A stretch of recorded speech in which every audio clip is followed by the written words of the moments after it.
All right, magnesium. Magnesium is essential to life, period. It just is. It's one of the most prevalent minerals in the body. It's involved in over 300 metabolic pathways in the body. You're never going to get adequate magnesium in a multi.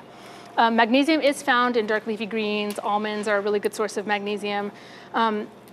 I really have my patients supplement with magnesium because so many of the issues that I see are magnesium related. You know, things like leg cramps, things like migraines, insomnia is a really common one. Muscle tension, lots of patients have muscle tension. They're just working too hard. Magnesium will help with all of those things. So I really like this one. This is available everywhere, Whole Foods. This product is so easy because the one thing about magnesium is it's a little bit, it's kind of a large molecule, so sometimes to get a good dose in pills, you kind of have to take like 3 or 4 pills, and nobody likes taking, I mean, some people are just pill people, and that's totally fine, you know, but most of my patients are like, no more pills, you know, it's like they totally are just, no more pills. So this one I have my patients do about a teaspoon in water before bed, and they just kind of work their way up. There's different flavors. I think the raspberry lemonade tastes better. It kind of makes like a little fizzy drink, but you could make it as a tea as well. And this is just magnesium citrate. Some people are a little bit sensitive to magnesium if they tend towards diarrhea. If their stools are looser, magnesium can really accelerate that. On the flip side, if a person has had chronic constipation issues, this is typically their mecca.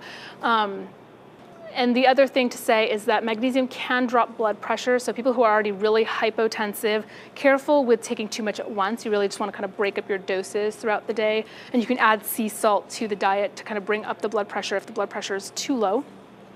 But I think that magnesium is really wonderful. The only other place to really caution with magnesium is if people have kidney damage. It's actually very helpful for kidney stones, but if people have kidney damage, like they're on dialysis, that is a place where they would need to check with their physician.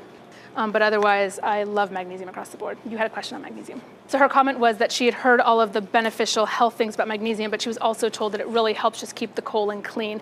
And it does, in that it really, I mean, if you dose up with magnesium the same way as if you dose up with vitamin C, you will really promote a looser stool. I mean, the higher up you go, you will just see a direct effect. So it does help you clean out constantly. So in terms of like a gentle detox on a regular basis, just keeping your bowels moving. I mean, if people, this is another one. I mean, people come in and, you know, we're just not really aware sometimes of what healthy bowel movements are. And, you know, when I'm going through my intake with a person, I'm asking them, you know, so how are your bowel movements? Oh, great. Okay, how often are you going? Oh, you know, every 2 to 3 days. Like, no, you need to be going every day, 2 and 3 times a day typically, you know, and so this is a really good way to help facilitate that if that's not happening. 400 to 1,000 depending on your body type. So I would really start lower, start with a teaspoon, make sure you tolerate that, and then just work your way up. So basically start with 150 milligrams, then just kind of inch your way up and make sure you're tolerating.